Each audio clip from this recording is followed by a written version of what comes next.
आखिरकार बंगाल में इतनी हिंसा क्यों?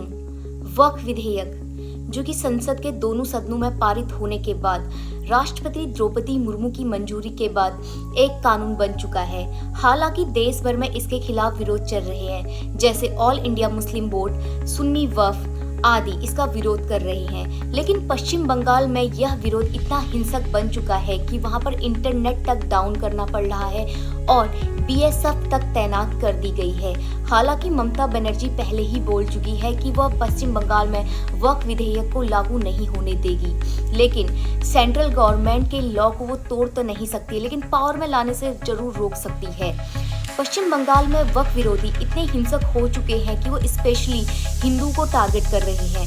फॉर एग्जाम्पल, एक बूढ़े आदमी की स्वीट्स की शॉप थी, वहां पर वो उसकी रोजी रोटी जुड़ी हुई थी, जिसे पूरी तरह से जला दिया गया और कई दुकानों को लूटा गया और एक फॉर्च्यूनर गाड़ी को इसलिए तोड़ा गया क्योंकि सिर्फ उसमें एक हिंदू सिंबल बना हुआ था।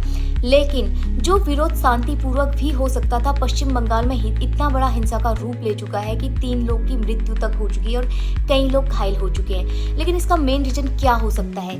इसका मेन रीजन है बांग्लादेश से आने वाले अनगिनत घुसपैठिए, जिनका कोई निश्चित आंकड़ा भी हमारे पास नहीं है।